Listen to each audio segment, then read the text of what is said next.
Please give a very warm One Young World welcome to the co-founder of Archewell, Meghan, the Duchess of Sussex.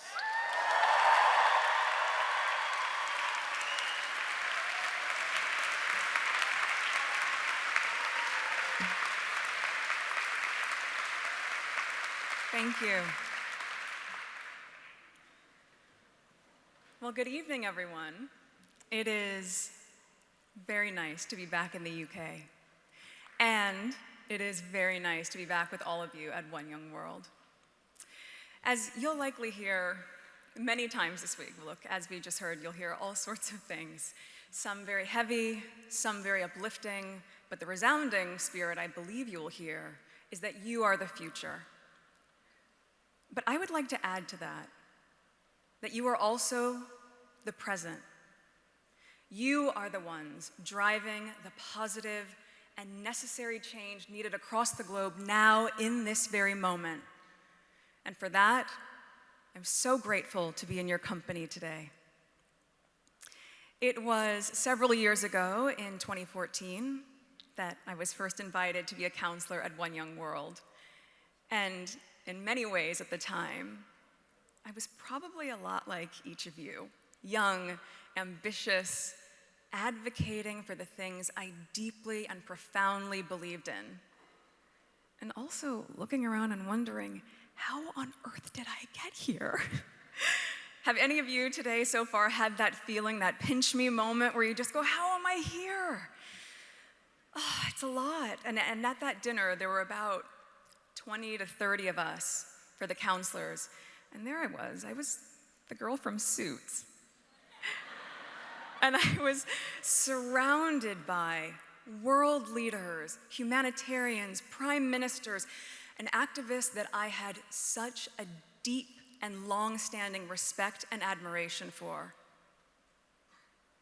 And I was invited to pull up a seat at the table. I was so overwhelmed by this experience. I think I even saved my little paper place card that said my name on it. Just proof that I was there, and proof that I belonged. Because the truth was, I wasn't sure that I belonged. I was so nervous. Oh, I doubted myself, and I wondered if I was good enough to even be there, if what I was doing in the world, albeit important and meaningful as far as I saw it, was it deserving to have a seat at this table? But One Young World saw in me what I wanted to see fully in myself. They saw in me just as I see in you, the present and the future. And I reiterate that point because oftentimes we speak to young adults about the years ahead, about what you'll do, what you'll have to adopt to fix from previous generations, and also what legacy you will leave. But too often in that, we neglect the point that you're doing it now. You here in this present moment, this is where it's all beginning. The first year I joined the delegation in Dublin, I worked with a young woman from Eritrea. And she described how she had escaped her home country, fleeing with bullets fired above her head. I still remember it so well. I remember my shock, and I also remember her courage. My recognition of how much continues to go on each day with so many turning a blind eye, and yet despite all odds, she, like so many, still persevered. I followed up that trip, as David mentioned, to joining the delegation again in 2016 in Ottawa. I was very lucky to receive a day off of filming specifically to take a quick flight from Toronto up to Ottawa and to be able to join this work again for One Young World, being with some people that I admired most, including former President of Ireland, Mary Robinson, who you heard from earlier. I joined you in London in 2019, and by that point, it's fair to say, my life had changed rather significantly. I was now married, and I was now a mom.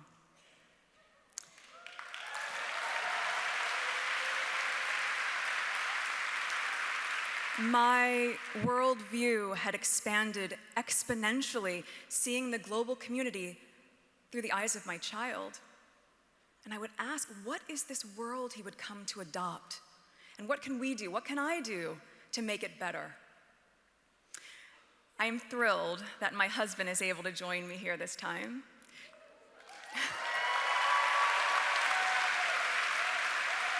To be able to see and witness firsthand my respect for this organization, this incredible organization, and all that it provides as well as accomplishes.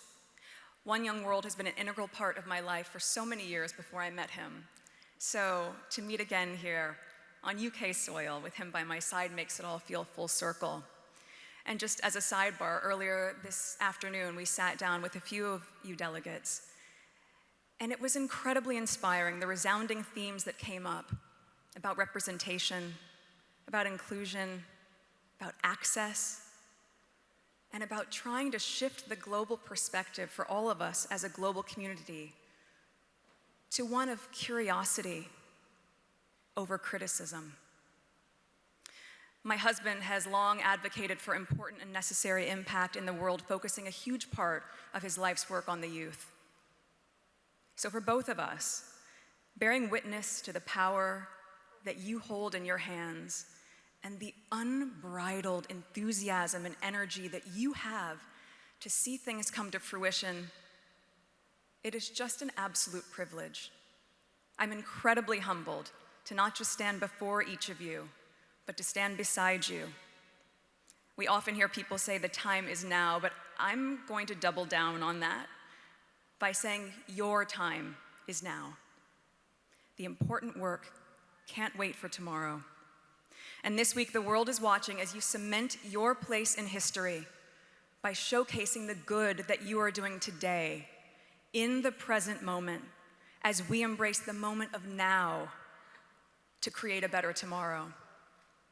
And with that, it is my absolute honor and pleasure to declare this year's One Young World Summit officially open.